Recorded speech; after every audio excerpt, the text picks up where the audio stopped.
Hello, Helen here. Today I'm going to be making one of my floral cards. I was requested to show how I make the boxes for it, and I started doing that, but it's turned out to be way too long a video, so I'm going to split it up and show you how I made the box for this card the next time. I'm starting off with a card base that's a bit bigger than I usually make, so I've got a 14.5 by 17.5 centimetre card, and I usually make the card before I even start looking at the box. So the papers I'm going to use, sheet of paper out of the 6x6 paper pack by Lemoncraft called Heart Painted. I'll pick one of those, and I've got another couple of scrapbook papers. Now these are quite old, so I'm not going to name what they are. You really can just pick and choose what you've got in your own stash. I'm also going to be using this border die cut, a doily die cut, a paper clay angel, and a sentiment that I previously made for another card. Now the paper's too short, so I'm just going to measure the width out on the 6x6 piece of paper and trim that with a craft knife and metal ruler, and then I'm also going to tear a little bit off the bottom just to allow enough room for showing the die that I'm going to be using.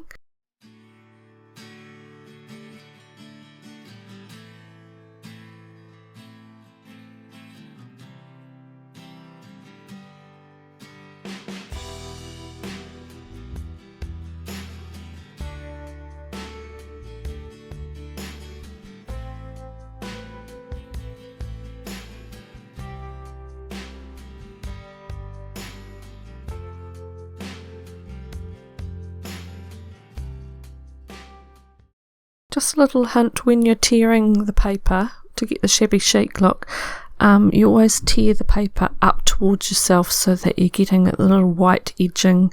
If you tear it away, the white will be underneath and you won't, it doesn't look nearly as good. Once I've torn the strip off, I'm going to go around with the scissors and just roughen up the edges. I do have a Tim Holtz distressing tool to do this, but do you think I can find it? I packed stuff away for the Christmas when we had family here, and I don't know what I did with it, so some stage I'll find it.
Once I've trimmed another little strip of my other scrapbook paper down to fit, just matching it with the other piece of paper just to make sure I've got the right size, I'm going to go around and distress that one as well. I'll also trim another piece of scrapbook paper that's similar colour to be the same size. This one I'll also tear along the edge because that's going to be layered on top of the one I've just cut.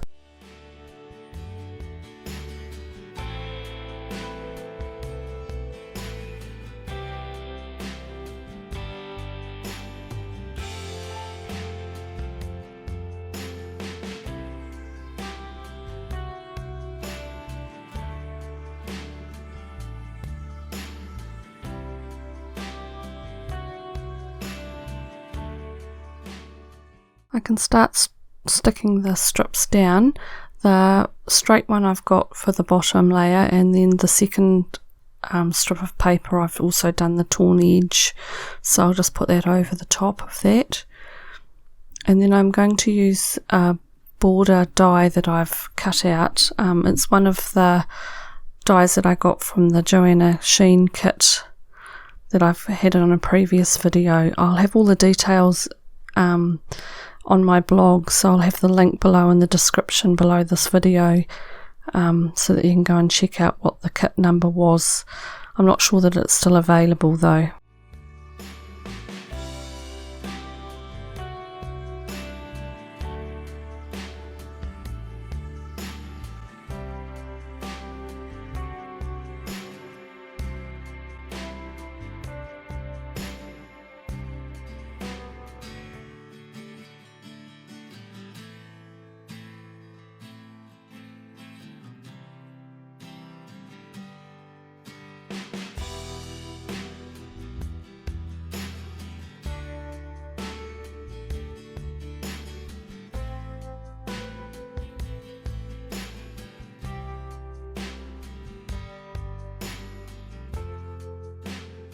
Once I've got the border trimmed, I can pop little dots of the glue with this fine applicator bottle on the back and stick that down onto the two strips, and then lastly put my top piece of paper on. I'm also going to use a doily that I've cut out of white card also, that's very lacy, and I'm going to put that on the top of the main paper.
Now that's the card base pretty much done. I'm just now going to put some flowers. I've got some wild orchid mulberry flowers and some leaves, so I'll start with the leaves. Just a couple of types of dies that I've cut out in various different greens, and I'll just do an arrangement of those up at the top of the doily and then add some flowers. With my die cut leaves, I always go through and do a bend in the middle of each leaf with my two thumbnails, just to give a little bit of a realistic look to them, and they don't sit quite so flat looking on the card.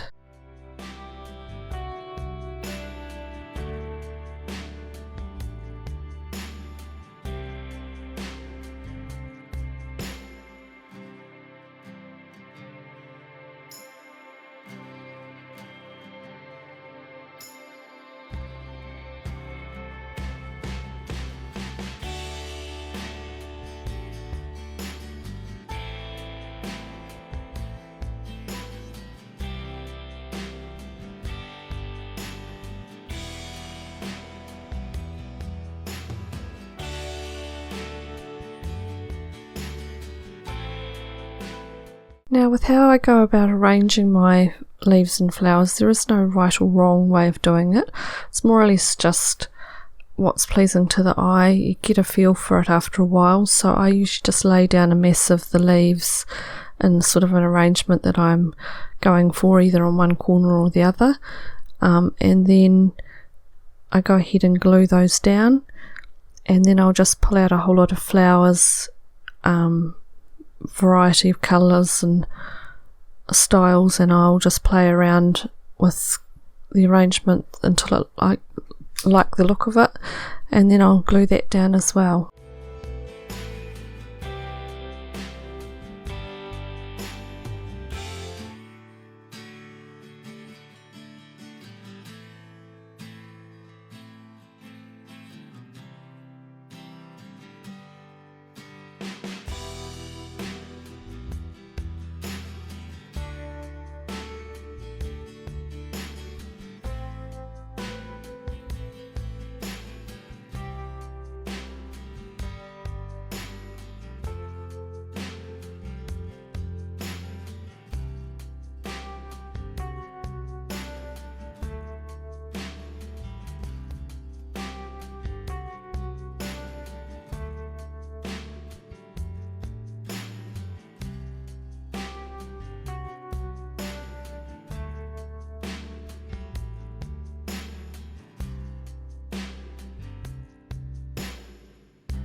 For my flowers, I've got a variety of mulberry pre-made flowers. Most of them are wild orchid type ones, and I'm just going to do a arrangement with a variety of those.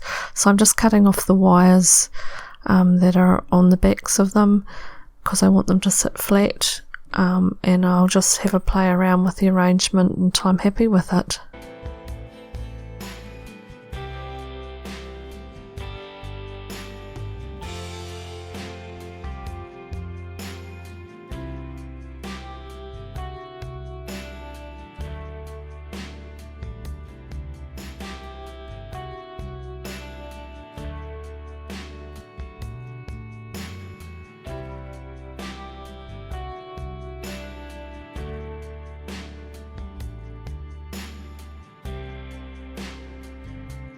Once I'm happy with the arrangements, I can start gluing them down. I do use a big blob of this thicker Aleene's tacky glue.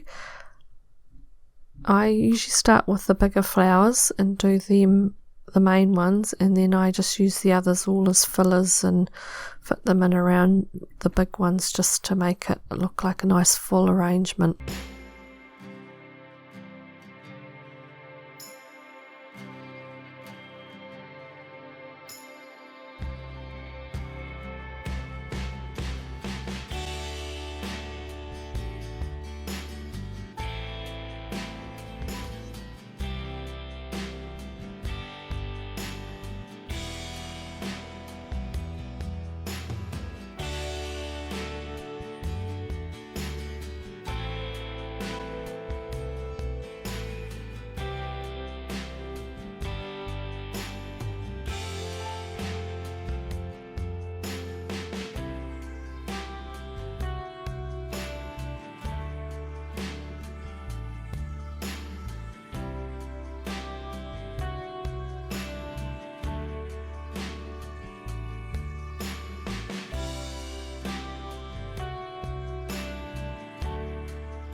The next thing I do is have a play around with what else I'm going to put on the card, and I have some paper clay little angel heads that I was going to put on, but then I decided to change where I was going to put that to having the sentiments. So I had some pre-made sentiments done with a little oval scalloped die cut, and I'm just going to, they're actually tags, so I'm just going to cover over the holes of the tag with a couple of little pink gems, and then I go back later and put in the angel just slightly further down on the arrangement, and that's the card finished. As I said, I'll make the box in my next video. I ended up putting the two together on this video and it ended up being about 40 minutes long, so I thought that was a bit long for people to sit and watch, so I've split it up into 2 videos. So please join me for the next one where I'll make the box. Thanks for joining me today. Please subscribe if you haven't already. Give me a thumbs up if you like the video, and I'll see you next time. Bye for now.